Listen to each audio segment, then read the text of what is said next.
7개 부처 장관 개각이 발표됐습니다.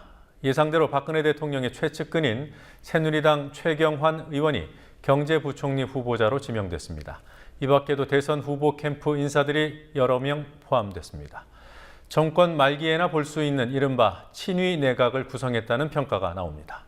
이주영 해양수산부 장관은 세월호 참사 수습이 아직 끝나지 않았다는 이유로 유임됐습니다. 정치권 취재하고 있는 김희주 PD 연결합니다. 김희주 PD. 네, 김희주입니다. 네. 자, 7개 부처 개각 인선 내용부터 정리해 볼까요? 경제부총리 겸 기획재정부 장관에는 새누리당 최경환 의원이 내정됐습니다.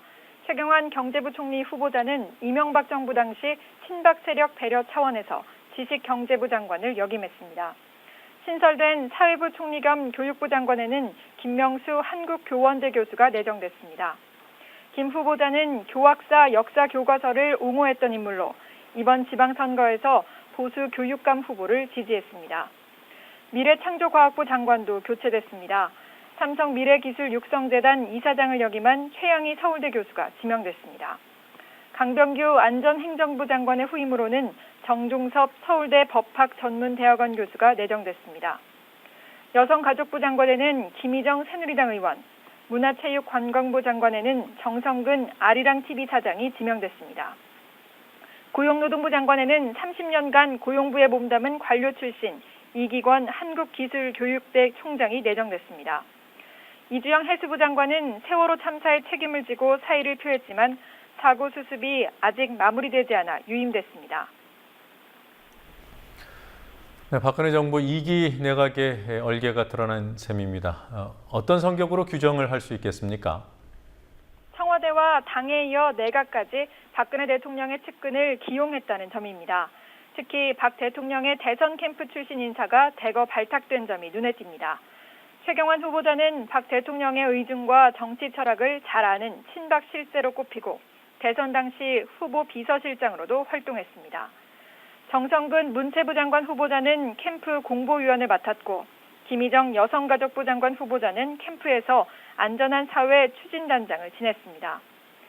친박 인사 기용을 통해 당정청의 장악력을 키우려는 의도로 통합형 내각과는 거리가 멀다는 평가도 있습니다.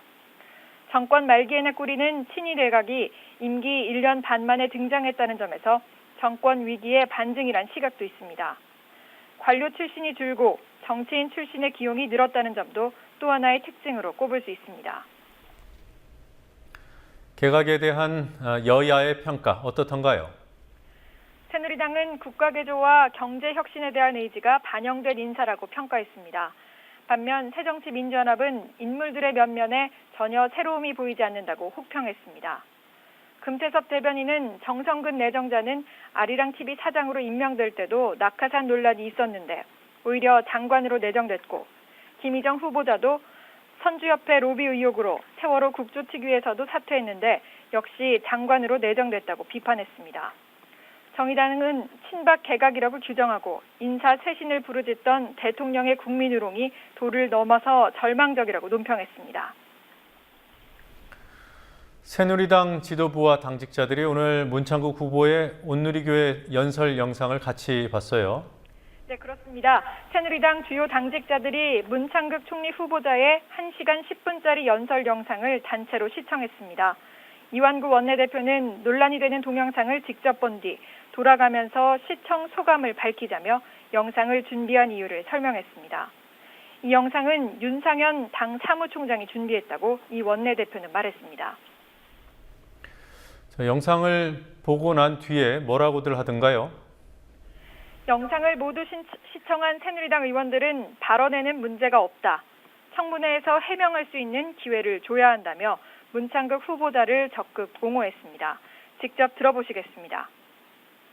그 개인 자격으로 또 종교인으로서 자신의 그 종교적 신념을 특히 그 기독교인들 앞에서 밝히는 그런 자리였기 때문에 결국 전체적인 맥락은 보지 않고 특정 부분만 발췌해서 의도적으로 편집해서 이 문창극 후보자의 생각이 이러이렇다 자의적으로 규정하는 것은 참으로 위험하고 무리한 주장입니다.